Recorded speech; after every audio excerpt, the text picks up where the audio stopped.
الحمد لله وكفى والصلاة والسلام على سيد الرسل وخاتم الأنبياء وعلى آله وأصحابه أولي الصدق والصفاء والوفاء. أما بعد، أعوذ بالله من الشيطان الرجيم. بسم الله الرحمن الرحيم. إن الذين يؤذون الله ورسوله لعنهم الله في الدنيا والآخرة وأعد لهم عذابا مهينا. آمنت بالله صدق الله مولانا العظيم وصدق رسوله النبي الكريم الأمين. اللهم صل على سيدنا ومولانا محمد وعلى آل سيدنا ومولانا محمد وبارك وسلم. الصلاة والسلام عليك يا سيدي يا رسول الله وعلى آلك وصحابك يا سيدي يا حبيب الله. الصلاة والسلام عليك يا نبي الله وعلى آلك وأصحابك يا سيدي يا خاتم النبيين. بسد واجب الاحترام معزز محترم مکرم سامعین و حاضرین، اللہ رب العالمین جل شانہ کی حمد و ثنا اور اس کے پیارے حبیب صلی اللہ علیہ وآلہ وسلم کی بارگاہ اقدس میں ہدیہ عقیدت درود و سلام پیش کرنے کے بعد دعا ہے رب کائنات جل شانہ ہم سب کو موجودہ دور کے تمام فتنوں سے اپنی رحمت کی پناہ عطا فرمائے، دین مبین پر چلنے کا سچا جذبہ عطا فرمائے. عزیزان گرامی، جیسا کہ آپ سب کے علم میں ہے، گزشتہ دنوں بھارتی حکومتی پارٹی کی ایک ممبر نے نہایت ہی غلیظ ترین الفاظ کے ساتھ حضور آقا نامدار تاجدار ختم نبوت صلی اللہ علیہ وآلہ وسلم کی شان اقدس میں گستاخی کی. اس وقت پوری امت مسلمہ سراپا احتجاج ہے اور خصوصاً عرب ممالک سے بھارت سے بائیکاٹ کا اعلان کیا جا رہا ہے. اس پر نہایت ہی دکھ اور کرب کی بات یہ ہے کہ دنیا میں جب بھی حضور آقا نامدار صلی اللہ علیہ وآلہ وسلم کے بارے میں کوئی نازیبا حرکت کی جاتی تھی یا کوئی ہلکی بات کی جاتی تھی تو سب سے پہلے اگر کوئی مسلم کنٹری آواز اٹھاتی تھی تو میں فخر سے عرض کر رہا ہوں کہ وہ ملک پاکستان تھا. اور لوگ ہمیں طعنہ دیتے تھے کہ یار پوری دنیا میں مسلمان بستے ہیں، خصوصاً عرب کے لوگ بھی تو مسلمان ہیں، انہوں نے تو کبھی اتنی آواز نہیں اٹھائی، نہ انہوں نے احتجاج کیا ہے، نہ ہی اتنے بڑے مطالبے کیے ہیں. تم پاکستانیوں کے کیوں دماغ خراب ہو گئے ہیں؟ تم حضور کے کوئی زیادہ عاشق ہو؟ تو ہمیں یہ طعنہ ملتا تھا، لیکن یہ طعنہ بھی ہمارے لیے فخر کا سبب ہوتا تھا. ہم فخر سے کہتے تھے کہ ہاں ہمیں حضور سے دلی محبت ہے، ہمیں حضور سے عشق ہے. لیکن اس وقت جو کرب کی اور دکھ کی بات وہ یہ ہے کہ 27 مئی کو اس نے ایک ٹی وی پروگرام میں، نپر شرما اس کا نام ہے، اس نے ٹی وی پروگرام میں حضور آقا نامدار صلی اللہ علیہ وآلہ وسلم کی ذات اقدس پر انتہائی غلیظ ترین زبان استعمال کر کے گستاخی کی. چونکہ وہ ہماری زبان میں اس نے کی تھی، چاہیے تو یہ تھا کہ ہم اس کی زبان سمجھنے والے تھے، سب سے پہلے ہم آواز بلند کرتے، مگر افسوس کہ ہم خاموش رہے۔ اس کی وجہ بھی ہو سکتی ہے، یا تو یہ وجہ ہو سکتی ہے کہ اس وقت مہنگائی کا جو افریط ہے وہ ہمارے اوپر حاوی ہو چکا ہے، اور ہم پٹرول اور گھی کی قیمتوں سے باہر نہیں آ رہے۔ ہر وقت یہی رونا ہم رو رہے ہیں۔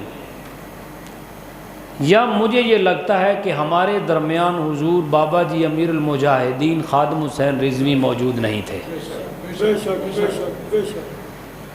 جب وہ موجود تھے تو وہ فرانس میں کوئی اگر گستاخی ہوتی تھی، حالانکہ وہ ہماری زبان بھی نہیں ہے، وہاں سے ویڈیو آتی تھی، ٹرانسلیٹ ہو کے آتی تھیں، تو سب سے پہلے جاندار آواز اٹھتی تھی وہ خادم رضوی کی تھی۔ لیکن یہ اردو میں ہونے کی وجہ سے چاہیے تو یہ تھا کہ ہم اس پر سب سے پہلے آواز اٹھاتے، مگر نہیں۔ 27 مئی کو یہ اس نے بکواس کی، اور 5 جون کو عمان کے مفتی اعظم نے فتویٰ دیا کہ بھارت کا بائیکاٹ کیا جائے۔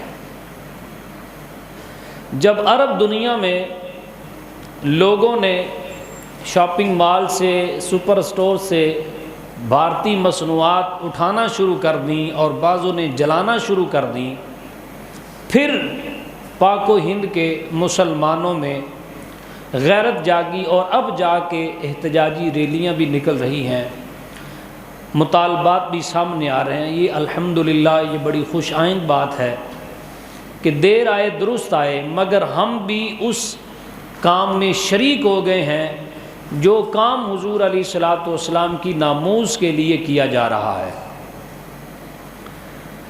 اب آئیے کہ اس نے گستاخی کیا کی ہے۔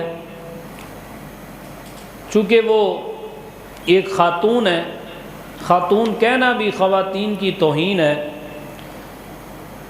اس نے ٹی وی پروگرام میں حضور آقا نامدار صلی اللہ علیہ وآلہ وسلم پر یہ اعتراض کیا کہ تمہارے پروفٹ محمد صلی اللہ علیہ وآلہ وسلم نے تو 9 سال کی بچی سے شادی کی، معاذ اللہ تعالی ثم معاذ اللہ نقل کفر نباشت، کہ وہ تو ایک عیاش پرست تھے۔ تو اس طرح اس نے یہ باتیں کی، اور یہ اعتراض صرف اسی کا نہیں ہے، کفار اور مشرکین کا یہ اعتراض بہت پرانا ہے، اور اس پر ہمارے علماء نے، مفتیان نے، مسلمانوں نے تسلی بخش جواب بھی دیے ہوئے ہیں۔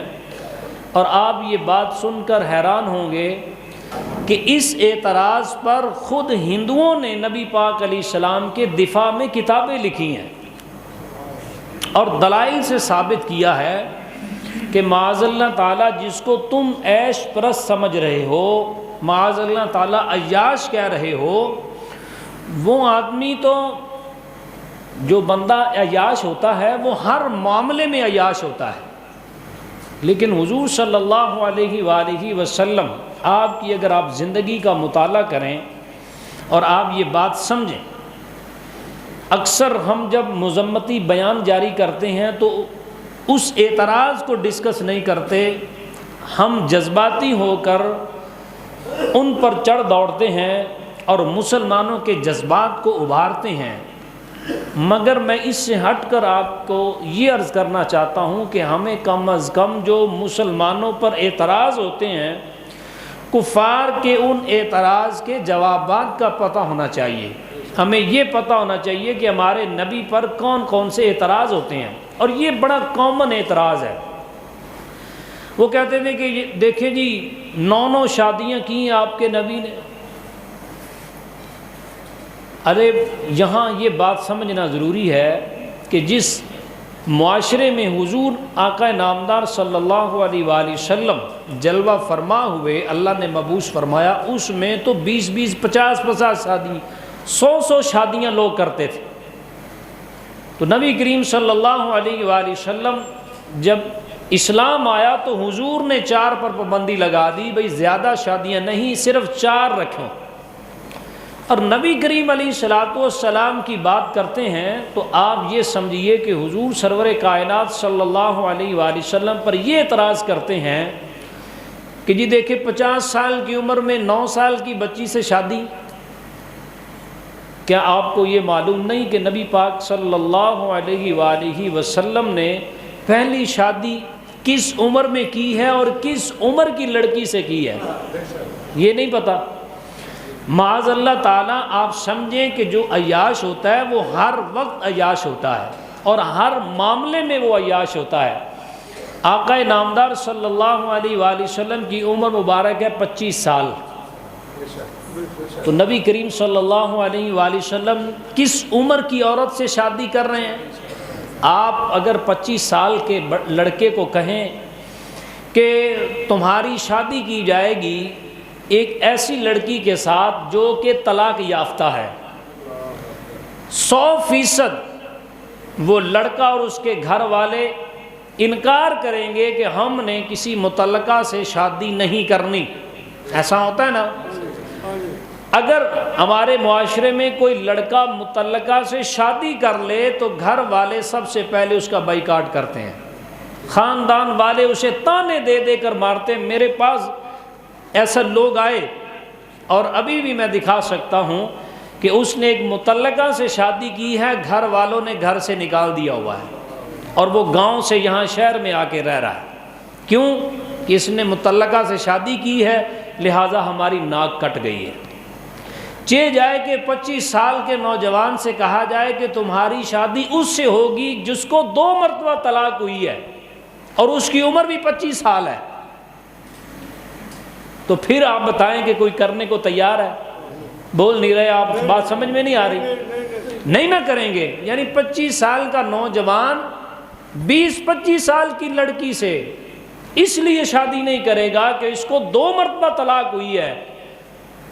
اور پھر حضور صلی اللہ تعالیٰ علیہ وآلہ وسلم نے جس عورت سے شادی کی، حضرت سیدہ خدیجۃ الکبریٰ، سب کہو رضی اللہ تعالی عنہا و سلام اللہ علیہا، آپ 2 مرتبہ طلاق یافتہ بھی ہیں اور عمر بھی 40 سال ہے۔ کتنی؟ 40 سال کی عمر میں۔ میں کہتا ہوں 25 سال کا نوجوان مطلقہ نہ ہو، صرف عمر 40 سال ہو جائے تو لوگ اس کو شادی، اس کے نکاح نہیں کرتے، وہ کہتے ہیں کہ اس کی عمر ڈھل چکی ہے، یہ اب شادی کے قابل ہی نہیں ہے۔ لوگ کہتے ہیں نہیں۔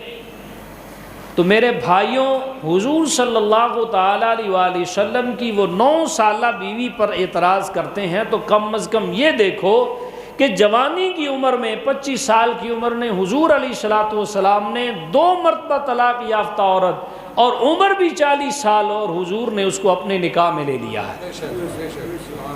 پھر حضور صلی اللہ علیہ وآلہ وسلم کی تمام ازواج یا بیوہ ہیں یا مطلقہ ہیں۔ آپ کو بات سمجھ میں آ رہی ہے کہ نہیں آ رہی؟ اچھا، لوگ کہتے ہیں کہ 9 سال کی بچی سے شادی کی۔ اب 9 سال کی بچی بالغہ تھی، وہ بلوغت کو پہنچ چکی تھی، اور یہ کوئی اچھوتی بات نہیں ہے، اب سائنس بھی یہ مانتی ہے کہ 9 سال کی بچی بالغ ہو جاتی ہے۔ میں ایک مثال دیتا ہوں کہ آپ کسی سیاسی لیڈر کے ماننے والے ہیں، چاہنے والے ہیں، یا آپ اپنے مرشد کریم سے بڑی محبت کرتے ہیں، بڑا پیار کرتے ہیں، اگر ان کی خواہش ہو یا آپ کی خواہش بن جاتی ہے یا وہ کہہ دیں کہ میں آپ کی بیٹی سے شادی کرنا چاہتا ہوں، آپ اس میں ناراض ہوں گے یا خوش ہوں گے؟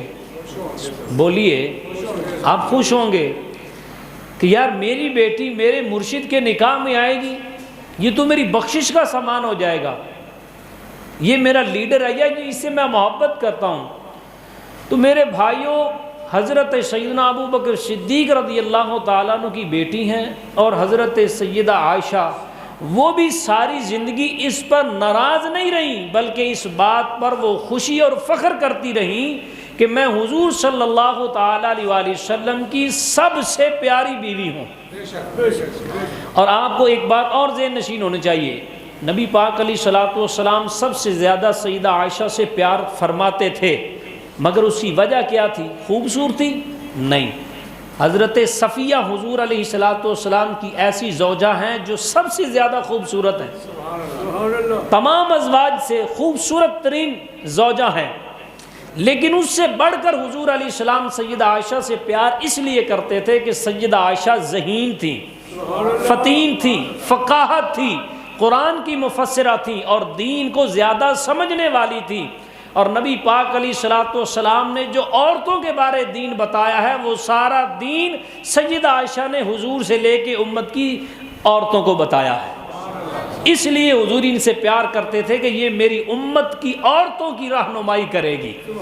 یہ بات جب زوجہ کو اعتراض نہیں، گھر والوں کو اعتراض نہیں، اور پھر جس معاشرے میں حضور علیہ الصلوۃ والسلام آپ جلوہ گر ہوئے تھے وہاں تو شادیاں کرنے کا ایک رواج تھا، تو یہ میں وہ باتیں عرض کر رہا ہوں کہ جو کفار اور مشرکین نے نبی پاک علیہ السلام کے دفاع میں کی ہیں، کہ یار جس پر تم اعتراض کرتے ہو اگر دیکھو اس کی پہلی شادی وہ تو 40 سالہ عورت سے ہو رہی ہے، اور وہ پھر 2 مرتبہ طلاق یافتہ ہے، پھر ساری ازواج یا بیوہ ہیں یا مطلقہ ہیں، تو اس نے اگر یہ 9 سالہ لڑکی سے شادی کی ہے تو اس کی ایک وجہ تھی کہ امت تک دین پہنچانا تھا۔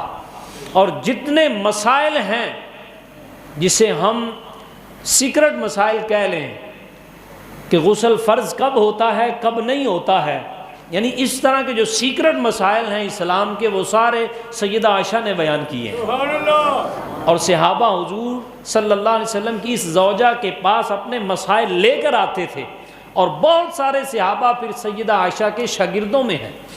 تو نبی پاک علیہ الصلوۃ والسلام کی جو محبت اور پیار تھی ان سے وہ آپ کی فقاہت اور ذہانت کی وجہ سے تھی، اور نبی پاک علیہ الصلوۃ والسلام یہ سمجھتے تھے۔ تو اس لیے آپ کو یہ بات سن کر تسلی ہو گئی ہوگی کہ نبی کریم صلی اللہ علیہ وآلہ وسلم آپ نے 9 سال کی عمر میں اگر شادی کی ہے تو 10 سال 9 سال تقریباً حضور علیہ السلام کی ساتھ رہی ہیں، تو نبی پاک علیہ السلام کا وصال مبارک ہو گیا۔ تو حضور علیہ الصلوۃ والسلام یہ اعتراض تھا ان کا، تو اس کا میں نے جواب عرض کر دیا کہ جس کی زندگی پر اعتراض کرتے ہو وہ ہر معاملے میں عیاش ہوتا ہے، لیکن نبی پاک علیہ السلام دیکھ لیں جو عیاش ہوتا ہے نا وہ کہتا ہے کہ میرا لائف سٹائل بھی اچھا ہو، میری گاڑی بڑی ہو، میرا گھر بڑا ہو، جائیداد ہو، کھانا میری مرضی کے مطابق ہو، لیکن حضور صلی اللہ علیہ وآلہ وسلم کے گھر میں تو فاقہ چل رہا ہے۔ ازواج نے اعتراض کیا تو قرآن نے کہہ دیا، اللہ نے فرمایا پیارے حبیب ان کو کہہ دیں کہ میرے گھر میں رہنا ہے تو فاقے کرنے پڑیں گے، اگر برداشت کر سکتی تو رہ لو، ورنہ طلاق لے کے جہاں جی چاہے تم آزاد ہو اور نکاح کر سکتی ہو، قرآن نے کہہ دیا۔ تو بیویوں نے حضور علیہ السلام نے تو یہ یعنی جو سمجھیے کہ معاملہ ہی صاف کر دیا کہ اگر کسی نے رہنا ہے تو میرے ساتھ فاقوں سے رہنا ہے، اگر رہنا ہے تو فاقوں سے رہنا ہے، ورنہ میری طرف سے تم آزاد ہو، میں تمہیں فارغ کر دیتا ہوں، تم عدت کے بعد جہاں چاہو نکاح کر لو۔ پھر دیکھیے کسی زوجہ نے بھی یہ مطالبہ نہیں کیا، انہوں نے کہا ہمیں بھوکا رہنا پسند ہے، ہم سوکھے ٹکڑے کھا کے گزارا کر لیں گی، لیکن حضور آپ کا ساتھ تو نہیں نہ چھوڑ سکتے، آپ کا ساتھ تو یہ تو ہمارے خاندان والوں کی عزت کا سبب ہے، یہ تو ہماری بخشش کا سامان ہے، ہماری قسمت کہ ہم حضور کے نکاح میں آ جائیں۔ تو پھر کسی زوجہ نے اعتراض نہیں کیا، حضور کے ساتھ ہی زندگی گزاری۔ تو یہ میں نے عرض کر دیا کہ یہ اس نے اعتراض کیا اور یہ بات کی، اور یہ نئی بات نہیں ہے، جتنے بھی اسلام پر اعتراض کرنے والے ہیں وہ اس طرح کی باتیں کرتے آ رہے ہیں۔ ہمیں ذرا آنکھیں کھولنی چاہیے ان کے اعتراض کا اور ان کے پروپیگنڈے کا، ہمیں شکار نہیں ہونا چاہیے۔ اب آئیے دوسری بات کہ اب گستاخی ہو گئی، اب ہم نے کرنا کیا ہے؟ ہم نے کرنا کیا ہے؟ پہلی بات تو یہ ہوتا ہے کہ احتجاج کریں، دھرنا دیں، پنکھے چلا لیں، احتجاج کریں، پھر دھرنے دے دیں، سڑکیں بلاک کر دیں، ٹھیک ہے کسی حد تک یہ بات سود مند ثابت ہو جاتی ہے، لیکن کفار اور مشرکین کو یہ بات نقصان نہیں پہنچا سکتی، ان کی آنکھیں نہیں کھول سکتی۔ ان کی آنکھیں کس وقت کھلتی ہیں؟ جب ان کی تجارتی ناکہ بندی کی جائے۔ آپ بات سمجھے نہیں؟ جب ان کی مصنوعات کا بائیکاٹ کیا جائے، جب ان کی معاشی طور پر ناکہ بندی کی جائے، جب ان کی تجارتی آمد و رفت کو نقصان پہنچایا جائے، پھر کفار اور مشرکین کی آنکھیں کھلتی ہیں۔ یہی وجہ ہے کہ عمان کے مفتی اعظم نے یہ فتویٰ دیا ہے کہ بھارت کا بائیکاٹ کیا جائے اور جتنی مصنوعات عرب ممالک میں اس کی جاتی ہیں ان کو بالکل نہ خریدا جائے، بین کر دیا جائے۔ اور سٹورز کے اندر انہوں نے بالکل وہ اشیاء اٹھا لی ہیں، اور بعض ملکوں کی، کویت کی خاص کر ویڈیوز آ رہی ہیں، انہوں نے جلانا بھی شروع کر دیا ہے۔ پھر جا کے بھارت جیسے متعصب جو ہندو لیڈر ہیں انہوں نے ایک مذمتی بیان جاری کیا ہے، ورنہ ہمارے احتجاجوں سے تو کچھ نہیں ہوتا۔ وہ کہتے ہیں ٹھیک ہے احتجاج کر رہے ہیں، آپ مارکیٹیں بند کر رہے ہیں تو یہ تو تمہاری ہو رہی ہیں، ہمارا اس میں کیا ہے؟ تو یہ سب سے مؤثر ترین ایک طریقہ ہے۔ میں نے عرض کیا تو لوگ سوال کر رہے تھے کیا اس کی مثال بھی ملتی ہے کہیں پہ؟ میں ایک دو مثالیں آپ کو عرض کرنا چاہتا ہوں کہ یہی وہ زبان ہے جو کفار اور مشرکین سمجھتے ہیں، اس کے علاوہ کوئی زبان نہیں سمجھتے، آپ جو مرضی کر لیں۔ نبی پاک صلی اللہ تعالی علیہ وآلہ وسلم آپ کا سوشل بائیکاٹ کیا گیا مکی دور میں۔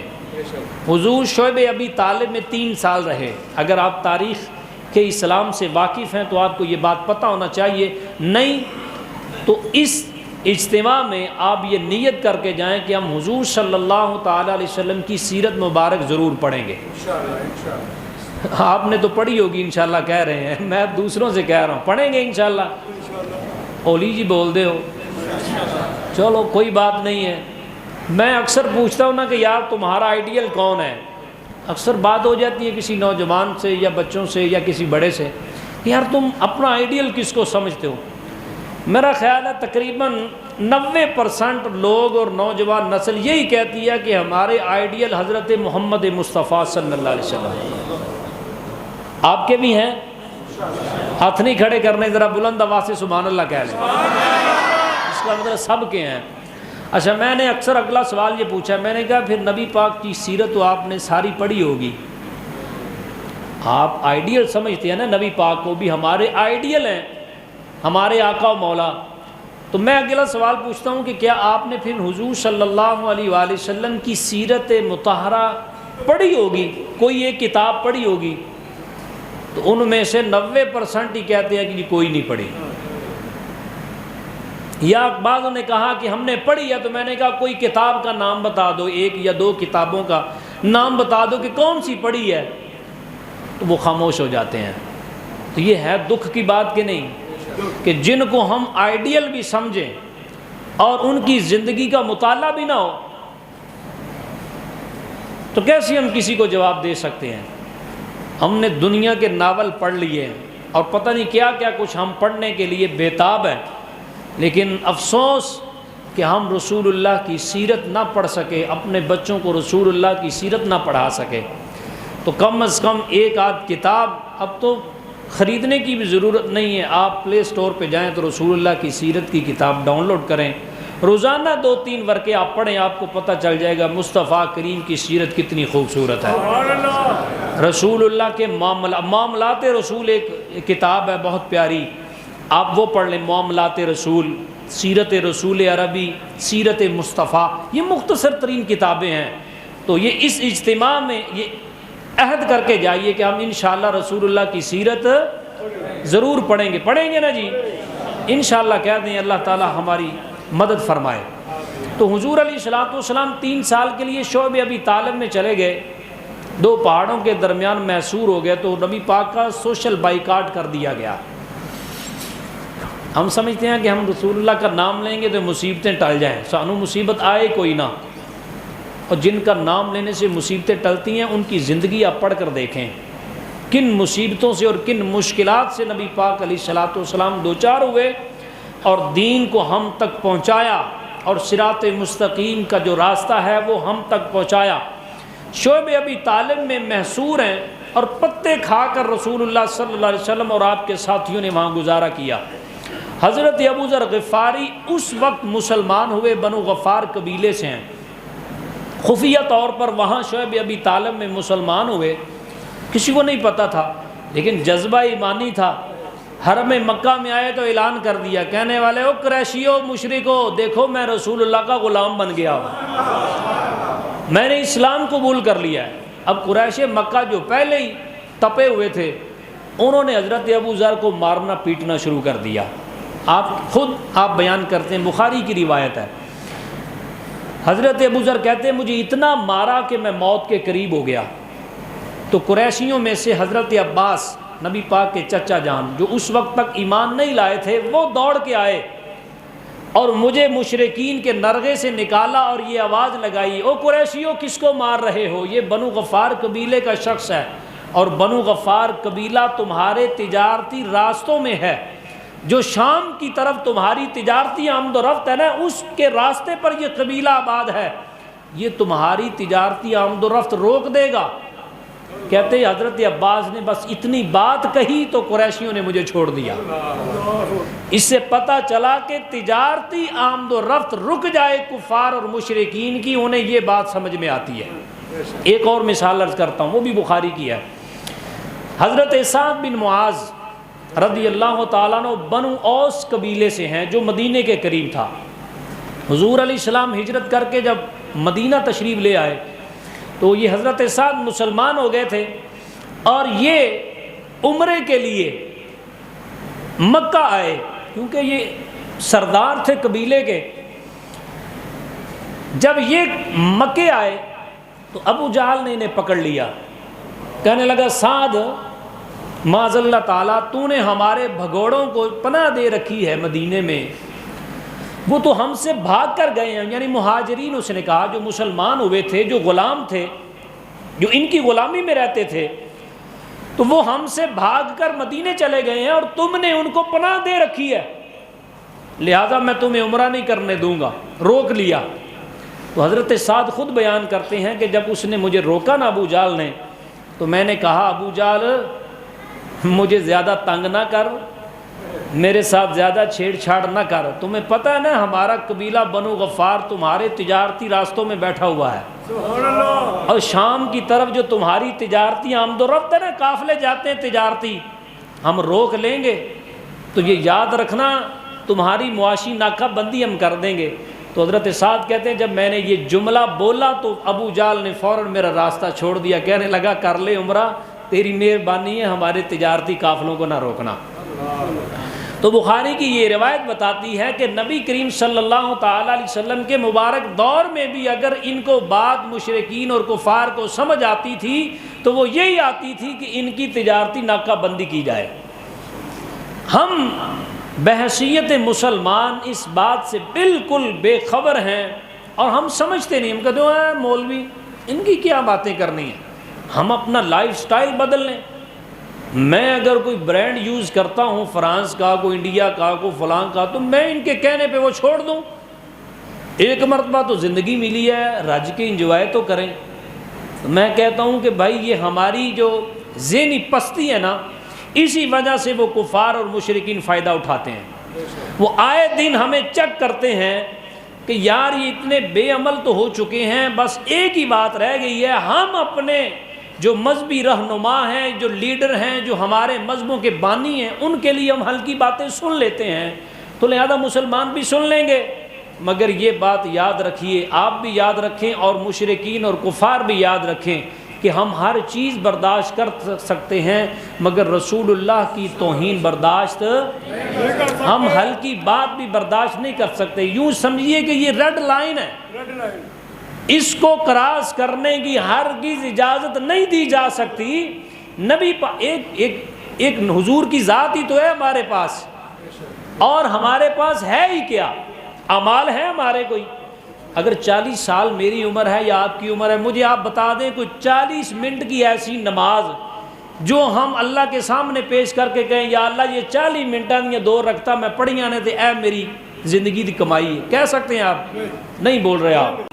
یہ ہم بات کہہ سکتے ہیں کہ یا اللہ تیرے نبی سے پیار ہم نے کیا ہے بغیر کسی لالچ کے، کہہ سکتے ہیں کہ نہیں کہہ سکتے ہیں؟ ہم یہ کہہ سکتے ہیں کہ یا اللہ ہم نے تیرے حبیب سے محبت کی ہے، عشق کیا ہے، پیار کیا ہے، ہماری تو سانسیں بھی آکسیجن سے نہیں رسول اللہ کی محبت سے چلتی تھی۔ اب یہ ایک ہی تو بات ہے، اگر اس پر بھی ہم کمپرومائز کر لیں تو میرے بھائیوں پھر دنیا میں جینے کا مقصد ہی کیا ہے؟ امام مالک نے کہا تھا کہ اگر رسول اللہ کا گستاخ، کسی نے پوچھا کہ حضور کی گستاخی کی ہے تو فرمایا ابھی تک وہ گستاخ زندہ ہے؟ تو لوگوں نے کہا ہاں۔ فرمایا پھر امت کو مر جانا چاہیے۔ ہستی دنیا کی اس دھرتی کے اندر حضور کا کوئی گستاخ ہو تو پھر امت بھی زندہ رہے، گستاخ بھی رہے اور امت بھی رہے، یا امت مر جائے یا گستاخ کو مر جانا چاہیے۔ تو ہم کب اٹھیں گے؟ میرا قتل یہ مقصد نہیں ہے کہ ہم جلا دیں، سڑکیں بند کر دیں، یہ نہیں، کم از کم اپنے ایمانی جذبے کو ٹھنڈا نہ ہونے دیں، اپنے بچوں کو یہ بتائیں۔ میں یہ عرض کر رہا ہوں کہ ہم نے اس پر توجہ نہیں نہ دی۔ آج سدھو موسے والا مرتا ہے تو ہر بندہ پوسٹ لگا کے کہتا ہے او ہو بڑا افسوس ہو گیا، یعنی یہ پتہ ہی نہیں ہے کہ کافر کے لیے تعزیتی جملہ اور یہ مغفرت کا جملہ بولنا ہے یا نہیں بولنا۔ ہم چلتے ہیں ٹرینڈ کے پیچھے، ٹرینڈ جو غلط چل رہا ہے ہم کہتے ہیں وہی کریں گے۔ کم از کم اپنی اولادوں کو یہ تو سمجھا دیں، کوئی ایسا سینسر لگا دیں، کوئی ایسا ان کے دماغ میں فلٹر تو لگا دیں کہ وہ کوئی بھی بات سنیں یا کرنے سے پہلے اس فلٹر سے گزار تو لیں کہ یہ فلٹر وہ بتا دے کہ یہ بات ٹھیک ہے، درست ہے یا غلط ہے۔ ہم بالکل ناکام ہو چکے ہیں تربیت کے اندر۔ تو میں عرض کر رہا تھا ایک اور واقعہ میں عرض کرنا چاہتا ہوں۔ بہت سارے واقعات ہیں کہ تجارتی اور معاشی ناکہ بندی سے ہی ہم کفار کو زیر کر سکتے ہیں، ان کے گھٹنے جو ہیں وہ اسی لیے ہی ٹیک سکتے ہیں کہ جب ان کی معاشی ناکہ بندی کی جائے۔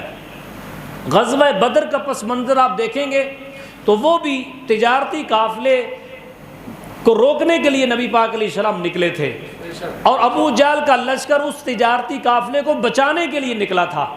تو پھر درمیان میں غزوہ بدر ہو گیا، اللہ پاک کی مرضی تھی۔ یعنی آپ پھر غزوہ احزاب کا پس منظر آپ دیکھیں، وہاں بھی یہی معاملہ تھا۔ مقام حدیبیہ کا ایک میں واقعہ عرض کرنا چاہتا ہوں۔ نبی پاک صلی اللہ تعالیٰ علیہ وسلم اپنے 1400 صحابہ اکرام کو لے کر مدینے سے مکہ عمرہ کرنے کے لیے تشریف لائے۔ ابھی راستے میں تھے مقام حدیبیہ پر تو مشرکین کو پتہ چل گیا کہ نبی پاک اور صحابہ، نبی پاک کے 1400 صحابہ وہ مکے آ رہے ہیں۔ لوگوں نے بتایا بھی کہ عمرہ کرنے کے لیے آ رہے ہیں، مگر حضور کے صحابہ کے پاس تلواریں بھی تھیں، اسلحہ بھی تھا، لیکن وہ بند تھا، یعنی دفاع کے طور پر جب انسان چلتا ہو سکتا ہے حملہ بھی ہو جائے۔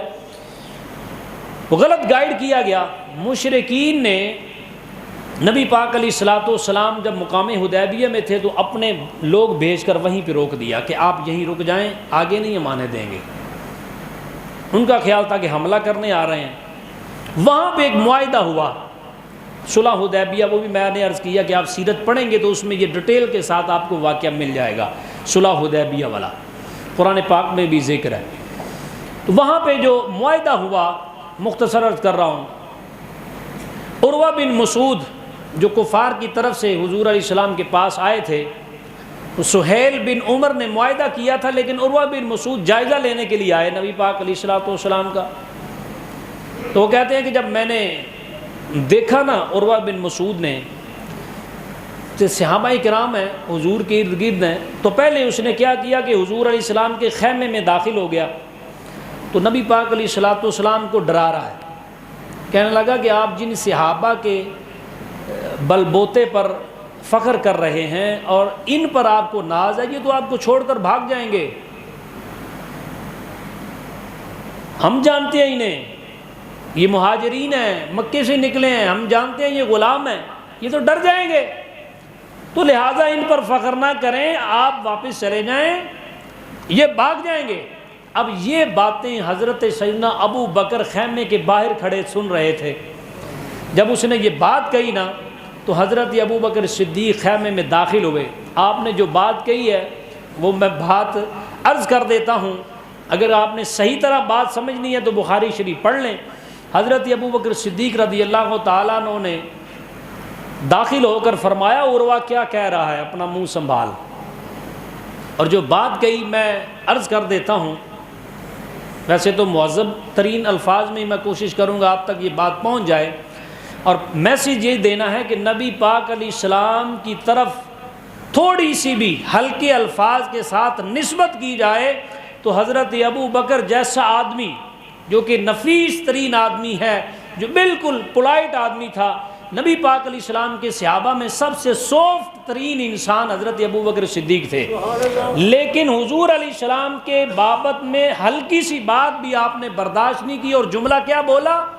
آپ نے عروہ بن مسعود کو کہا، فرمایا اوے چپ کر اور جا جا کے لات اور عزیٰ کی شرمگاہ کو چاٹ۔ نہیں سمجھا آپ؟ یہ بخاری کے الفاظ ہیں کہ جا جا کے لات اور عزیٰ ان کی شرمگاہوں کو چاٹو، تمہارا یہی کام ہے، تم یہاں کھڑے ہو کے تبصرہ کیوں کر رہے ہو؟ تمہیں پتہ نہیں ہم نے جانیں بھی رسول اللہ کے لیے رکھی ہوئی ہیں۔ یہ بات اس نے کی۔ اس کے بعد اسید بن ندیر آ گئے اندر، انہوں نے بھی اس طرح بات کی۔ تو نبی پاک علیہ السلام کے ساتھ وہ باتیں کر رہا تھا۔ اب باتیں کرتے کرتے نا اس نے حضور علیہ السلام کی داڑھی مبارک کی طرف اس طرح ہاتھ بڑھا دیا۔ عام نہیں ہوتا، بندے منت کرتے ہیں کسی کی تو داڑھی کو ہاتھ لگاتے، یار مان جا تیری مہربانی، یعنی وہ کہہ رہا تھا کہ مان جائیں، آپ چلے جائیں، ہمارا بھی ناک رہ جائے گا، ہم بھی مشرکین سردار ہیں بڑے بڑے، تو وہاں تو پھیل گئی یہ بات، تو آپ یہاں سے واپس چلے جائیں، چلو ساڑھی بھی کوئی عزت بن جائے گی۔ تو بار بار اس طرح کر رہا تھا۔ جب اس نے اس طرح کیا تو اسید بن ندیر نے، آپ نے ہاتھ میں وہ پکڑی ہوئی تھی تلوار، اس کا دستہ مارا زور سے اس کے ہاتھ پر، فرمایا اوے رسول اللہ کی طرف ہاتھ، چاہے تو ادب کے ساتھ ہی بڑھا رہا ہے مگر تو پلیت ہے، مومن مسلمان نہیں ہے، رسول اللہ کی داڑھی کو ہاتھ لگانے کا تیرا کوئی حق نہیں ہے۔ فرمایا اب تو نے ہاتھ بڑھایا نا تو میں دستہ نہیں تلوار کے ساتھ ہاتھ کاٹ دوں گا۔ تو یہ میں کاٹ اس لیے نہیں رہا کہ رسول اللہ سامنے موجود ہیں، یعنی یہ غیرت ایمانی کا اظہار کیا۔ تو عروہ بن مسعود باہر نکل گیا۔ اب نبی پاک علیہ السلام باہر نکلے خیمے سے، تو حضور نے فرمایا کہ نماز پڑھنی ہے، ذرا میں نے وضو کرنا ہے، پانی لے کے آؤ۔ اب 1400 صحابہ کرام ہیں، نبی پاک علیہ السلام کے صحابہ حضور کے پاس پانی لے کر حاضر ہوئے۔ اب عروہ بن مسعود جو پہلے کہہ رہا تھا انہیں بھج جانا ہے، انہیں تہاڈا ساتھ چھڑ دینا ہے، ان کے سر پہ آپ کیوں فخر کر رہے ہیں؟ اب ان صحابہ نے سن لی تھی یہ بات کہ اس نے ہمارے بارے یہ بات کہی ہے، انہوں نے کہا پھر تمہیں کچھ نہیں کہیں گے، ہم کر کے بتائیں گے۔ اب کیا کیا صحابہ نے؟ نبی پاک علیہ السلام نے وضو کے لیے پانی منگوایا۔ اب ایک صحابی تو وضو کروا رہا ہے، تو نبی پاک کے ارد گرد صحابہ جمع ہو گئے، تو نبی پاک کے وضو والا پانی نیچے نہیں گرنے دے رہے۔ اللہ، صحابہ پر بک بک کرنا آسان ہے۔ لوگ آج کہتے ہیں نا وہ اتنی لمبی زبان نکال کے، وہ صحابہ، یہ صحابہ، فلاں صحابہ، یہ ہے عقیدہ صحابہ کا۔ اس طرح ہاتھ کر کے نا حضور علیہ السلام کے وضو والا پانی نیچے نہیں گرنے دے رہے۔ اب ظاہری بات ہے 1400 صحابہ کا مجمع تھا، 1450 کے قریب، اب سارے تو نہیں پانی لے سکتے تھے، چند صحابہ تھے جو حضور کے ارد گرد تھے، اور اس طرح حضور کے وضو کا مس کیا ہوا جو پانی تھا وہ اپنے ہاتھوں میں لے کے وہ اپنے منہ پہ مل رہا تھا، کوئی اس طرح اس پانی سے وضو کر رہا تھا، اور جس کو نہیں مل رہا تھا نا وہ کہتا تھا یار اپنا ہتھوڑا کرے نا۔ حضور کے وضو والے پانی والا ہاتھ کہتے اپنا ہتھوڑا کرے نا، تو صحابہ اس ہاتھ کے ساتھ اپنا ہاتھ مس کر کے اپنے منہ پہ پھیر دے۔ اب عروہ بن مسعود شرم سے پانی پانی ہو رہا، دور سے دیکھ رہا ہے کہ میں تو کہہ رہا تھا کہ یہ تمہارا ساتھ چھوڑ دیں گے، تو یہ تو اپنے نبی کے وضو کے پانی کو بھی زمین پر گرنے نہیں دیتے، کہ یہ نبی پاک کے خون کا قطرہ کیسے گرنے دیں گے؟ اللہ۔ اب صحابہ، اب اس نے دیکھا کہ حضور نے جب اپنا ناک صاف کیا، تھوک مبارک نکالی، تو پھر صحابہ نے وہ بھی اپنے ہاتھوں میں لے لی، ناک مبارک بھی لے لیا، وہ بھی ملی۔ اب حضور نے وہاں پہ پوچھا سب سے، یا تمہیں یہ کرنے کا کس نے کہا ہے؟ اللہ اور اس کے رسول نے کہا؟ انہوں نے کہا حضور کسی کتاب میں نہیں پڑھا، بس ساڈی محبت کہندی ہے حضور نال پیار انج ہی کرنا ہے۔ حضور سے پیار جب کرنا ہے تو پھر کتابوں میں دیکھ کے پیار پچھلے نہیں بول رہے یار تسی حضور سے محبت جب کی جاتی ہے جب وہ پھر کتابوں میں نہیں دیکھا جاتا، یہ دل کے معاملے ہیں۔ کیا معاملے ہیں جی؟ نہیں بول رہے تو نہ بولو، ہے بات سچی۔ نبی پاک سے پیار جذباتی ہو کے ہوتا ہے، نبی کا حق یہی بنتا ہے کہ حضور سے پیار کرے۔ وہ بابا جی کہا کرتے تھے انے واہ پیار کرو، رسول اللہ سے پیار کر رہے ہیں تو کیسے؟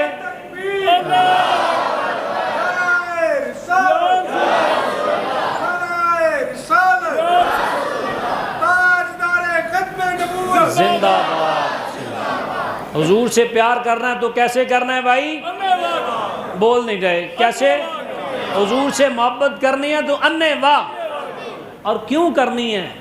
حضور داتا گنج بخش رحمۃ اللہ علیہ اپنی کتاب میں لکھتے ہیں، آپ فرماتے ہیں کہ ولی کی ساری زندگی، ولی کی ساری زندگی نبی کے ایک سانس کے برابر بھی نہیں۔ گل میں نے اردو میں کی ہے، آپ بات کو سمجھیں۔ ہمارے اولیاء نے یہ عقیدہ دیا ہے اور ادب یہ سکھایا۔ آپ فرماتے ہیں کہ ولی کی ساری زندگی نبی کے ایک سانس کے برابر بھی نہیں ہے۔ اس کو کہتے ہیں ناموس رسالت پر پہرا دینا، کہ نبی ولی کی ساری زندگی نبی کی ایک سانس کے برابر بھی نہیں۔ عروہ بن مسعود نے یہ ساری باتیں جب دیکھیں تو ابو سفیان سے جا کے کہنے لگا بھائی ان کے ساتھ لڑائی جھگڑے اور حملہ کرنے کا جو ارادہ ہے ترک کر دو، میں تو بڑے بڑے کیسر اور کسریٰ کے محلوں میں جا کر دیکھا ہے، بادشاہوں کا اتنا ادب لوگ نہیں کرتے جتنا محمد کے صحابہ کرتے ہیں۔ ان سے لڑنا یہ ہمارے بس کی بات نہیں ہے۔ جو اپنے نبی کے وضو والے پانی کے قطرے زمین پر گرنے نہیں دیتے، وہ اپنے نبی کا پسینہ کیسے گرنے دیں گے؟ وہ خون کا قطرہ کیسے گرنے دیں گے؟ ہمارے بس کی بات نہیں ہے، چپ کر کے صلح کر لو۔ اب انہوں نے سہیل بن عمر کو بھیجا، بڑا سیانہ آدمی تھا، بڑے معاہدے کرتا تھا جا کے لوگوں کے پاس۔ سہیل بن عمر آیا، اس نے کہا جی معاہدہ کر لیں، پھر ہم حملہ نہیں کرتے، آپ بھی نہ کریں، ٹھیک ہے جی۔ اب معاہدہ کیا ہوا بڑی ڈیٹیل سے میں مختصر عرض کر رہا ہوں۔ سہیل بن عمر کہنے لگے 3 ہی شرطیں ہیں جی، آپ عمرہ نہ کریں، بغیر عمرے کے آپ واپس چلے جائیں۔ دوسری شرط یہ ہے کہ اگر کوئی مسلمان مکے سے مدینے جائے گا ہم سے جان چھڑا کے، ہماری غلامی سے آزاد ہو کر یا ہمارے ظلم سے بچ کر مدینے جائے گا تو آپ اسے واپس کرنے کے پابند ہوں گے۔ اب دیکھیں کتنی سخت شرائط لگ رہی ہیں۔ اگر کوئی مدینے سے مسلمان معاذ اللہ مرتد ہو کر آئے گا تو ہم اسے واپس نہیں کریں گے، یعنی آپ ہمارا بندہ واپس کریں گے، ہم آپ کا نہیں کریں گے۔ یہ 2 شرطیں یہ ہیں اور تیسری آپ واپس چلیں گے۔ نبی پاک نے فرمایا ٹھیک ہے، کیونکہ خواب میں اللہ تعالیٰ نے پہلے بتا دیا تھا یہ باتیں کہ معاہدہ ہوگا، صلح ہوگی۔ نبی پاک نے کہا ٹھیک ہے۔ اب معاہدہ لکھنے کی بات ہوئی، پہلے تو اعتراض ہو گیا، بسم اللہ الرحمن الرحیم فرمایا لکھو۔ اس نے کہا جی اللہ کو رحمان اور رحیم نہیں مانتے، تو بسم کا اللہ لکھو، بس اللہ کے نام سے، الرحمن اور الرحیم نہیں مانتے۔ حضور نے فرمایا ٹھیک ہے۔ اب یہ معاہدہ ہوا، لکھنے لگے کہ من محمد الرسول اللہ، کہ محمد الرسول اللہ کی طرف سے معاہدہ۔ تو اس نے کہا جی اگر عام آپ کو اللہ کا رسول مان لیں تو پھر ہماری اور آپ کی لڑائی ختم ہو جائے، یہ محمد الرسول اللہ کی بجائے محمد بن عبداللہ کیجئے۔ تو نبی پاک نے فرمایا ٹھیک ہے کاٹ دیں۔ حضرت مولا علی یہ معاہدہ لکھ رہے تھے تو انہوں نے کہا حضور میں نے تو نہیں کاٹنا، میں تو آپ کا نام نہیں کاٹ سکتا۔ یہ بخاری کی روایت ہے۔ پھر نبی پاک صلی اللہ تعالیٰ علیہ وسلم نے خود اپنے ہاتھوں سے فرمایا مجھے بتاؤ کہاں لکھا میرا نام۔ حضور نے پھر وہ اپنا نام کاٹ کے محمد بن عبداللہ کیا۔ صحابہ کو بڑا غصہ کہ یار ہم دب کے صلح کر رہے ہیں، حضرت عمر فاروق جیسا انسان، اللہ اکبر۔ اب یہ معاہدہ ہو گیا۔ نبی پاک نے فرمایا میرے صحابہ تم قربانیاں لے کر آئے تھے، یہیں پہ قربانی ذبح کرو اور حلق کروا لو، ہم واپس چلتے ہیں۔ اور یہ حضور کی زندگی میں پہلا واقعہ کہ حضور نے 3 مرتبہ کہا لیکن کوئی صحابی نہیں اٹھا. یعنی غصہ اتنا تھا کہنے لگے کہ شاید کوئی اللہ کا حکم آ جائے بھی تلوار چلاؤ انہاں دے خلاف تے اسی جہاد کریے, اسی انہاں نوں دسیے بھی اسی کون ہاں. لیکن حضور 3 مرتبہ کہا. لیکن حضرت ام سلمہ حضور کی زوجہ ساتھ تھی تو آپ ان کی خیمے میں گئے. فرمایا ام سلمہ میں نے 3 مرتبہ اپنے صحابہ کو کہا کہ قربانیاں کر لو اور حلق کروا لو, کوئی بھی نہیں اٹھا. انہوں نے عرض کیا یا رسول اللہ آپ اس طرح کریں, آپ پہلے اپنی قربانی ذبح کر لیں, حلق کروا لیں, آپ اپنا کام کر لیں, انشاءاللہ یہ بھی کر لیں گے. تو نبی پاک علیہ السلام نے اپنی قربانی ذبح کی, پھر حلق کروایا, اور پھر جب حضور نے حلق کروا لیا نا تو ایک صحابی اٹھا, پھر دوسرا اٹھا, پھر تیسرا, پھر چوتھا, کرتے کرتے سارے صحابہ نے جو ہے نا وہ قربانیاں کر لیں. اب یہ بات ہو ہی رہی تھی, معاہدہ بھی ہو چکا تھا. تو سہیل بن عمر کا بیٹا ابو جندل وہ ان کے ظلم و ستم سے نکل کر وہاں پہنچ گئے.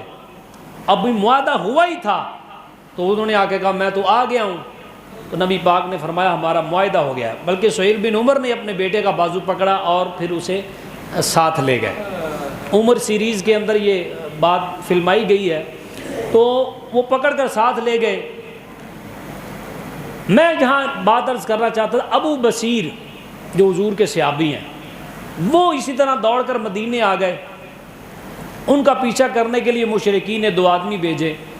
ابو بصیر کو حضور نے معاہدے کے مطابق واپس بھیج دیا. راستے میں انہوں نے ایک آدمی کو قتل کر دیا اور پھر مدینے آ گئے. تو نبی پاک علیہ السلام نے فرمایا کہ ہمارا معاہدہ جو ہوا ہے ہم نے اسی پر قائم رہنا ہے. یہ نہ ہو کہ وہ کہیں کہ اللہ کا رسول ہوتے ہوئے معاہدے سے پھر گیا. آج تو لوگ کہتے ہیں نا جی یہ تو وعدہ کرنا اور معاہدہ کرنا, یہ اس کو ہم یو ٹرن کہہ دیتے ہیں نا, وہ کہتے ہیں یہ تو سیاست کا حصہ ہے. اور مسلمان کی زبان بھی تو ہوتی ہے. نبی پاک علیہ السلام نے اتنے سخت فیصلے کیے مگر اپنے معاہدے سے نہیں ہٹے. حضور نے واپس بھیجا لیکن انہوں نے مکے نہیں گئے اور راستے میں ایک سمندری ایک راستہ تھا وہاں پہ جا کے پڑاؤ کر لیا. بات میرے موضوع کے متعلق یہاں آئی. انہوں نے وہاں پڑاؤ کر لیا اور وہاں رہنے لگے. چند دن کی کھجوریں تھیں, پھر انہوں نے مچھلیاں پکڑ کے کھانا شروع کی. مکے میں یہ خبر پہنچ گئی کہ ابو بصیر جو ہے وہ تجارتی راستوں میں سے ایک راستے پر پڑاؤ ڈال کے بیٹھا ہوا ہے. 70 یا اس سے زیادہ صحابہ کفار کے ظلم سے جان چھڑا کر بھاگ کے ابو بصیر کے پاس وہاں پہنچتے گئے اور وہ ایک پورا گروہ بن گیا. اب جب پورا گروہ بن گیا تو کفار اور مشرکین کا تجارتی قافلہ وہاں سے گزرتے رہتے تھے. لیکن جب بڑا قافلہ گزرا تو انہوں نے اس قافلے کو لوٹا, بندے قید کر لیے, کچھ کو واپس بھیج دیا کہ جاؤ چلے جاؤ. اب جب تجارتی ناکہ بندی ہوئی, معاشی طور پر ان کو نقصان پہنچا, تو پھر مشرکین نے میٹنگ کی کہ اب کیا کیا جائے. تو پھر انہوں نے, ایک روایت میں آتا ہے کہ ابو سفیان خود جو اس وقت مسلمان نہیں ہوتے, خود حضور کی بارگاہ میں یا رسول اللہ صلی اللہ علیہ وسلم وہ اپنے بندے واپس بلا لو. ہم معاہدہ جو ہم نے کیا تھا آپ کو دبانے کے لیے کیا تھا, ہم اس سے دستبردار ہوتے ہیں. ہم وہ معاہدہ توڑنے کا اعلان کرتے ہیں, تو اپنے بندے بلا لو, ساڑھے تجارتی قافلے لٹ دینے, سانو نقصان ہو رہا ہے. تو معلوم پھر حضور علیہ السلام نے پھر حضرت ابو جندل اور ابو بصیر کو بلایا. لیکن ابو بصیر تو وہاں پہ جب حضرت یاسر بن عمار پہنچے تو وہ حالت نزاع میں تھے اور وہیں پہ ان کا انتقال ہو گیا اور ان کو وہیں پہ دفن کیا گیا. یعنی وہ سبب بنے اس معاہدے کے ٹوٹنے کا. تو میں یہ عرض کر رہا تھا کہ جب ان کی معاشی ناکہ بندی کی جاتی ہے تو کفار اور مشرکین کو تب سمجھ میں آتی ہے, تب ان کی آنکھیں کھلتی ہیں. لہٰذا مسلمانوں کو چاہیے کہ جو معاشی بائیکاٹ ہے, یہ جو تجارتی بائیکاٹ ہے, مصنوعات کا بائیکاٹ ہے, یہ بڑا ضروری ہے. اور اس پر اگر ہم پختہ ہو گئے تو وہ دن دور نہیں ہے, پوری دنیا کے کفار اور مشرکین گھٹنے ٹیکنے پر مجبور ہو جائیں گے اور ہم ان کو اس بات پر ایگری کر لیں گے کہ تم جو چاہے کرو مگر رسول اللہ کے بارے میں ہلکی بات نہیں کرنے. اس بات پر وہ قائل ہو سکتے ہیں. اس کے لیے ہمیں کمپین کی ضرورت ہے. سوشل میڈیا صارفین جو ہیں میرے دوست احباب, ان سے یہ گزارش ہے اس مہم کو ٹھنڈا نہ پڑنے دیں. اپنی قلم کا زور یا اپنی جو صلاحیتیں ہیں حضور علیہ السلام کے نام کریں. اساتذہ سے یہی گزارش ہے کہ وہ طلباء کو, بچوں کو حضور علیہ السلام کی ناموس پر بات سمجھائیں. ہم ماں باپ کی یہ ذمہ داری ہے کہ بچوں کو نبی پاک علیہ الصلوۃ والسلام کی عزت اور ناموس کے بارے میں جو معاملات ہیں اور جو احادیث کے اندر ہمیں ڈیٹیل ملتی ہے، کم از کم وہ ہم اپنے بچوں کو خود پڑھائیں، سکھائیں، تاکہ دنیا میں کہاں بھی جب ہم جائیں تو کم از کم رسول اللہ کے وفادار رہیں۔ اللہ حضور کے صدقے ہمیں عمل کی توفیق عطا فرمائے۔ آپ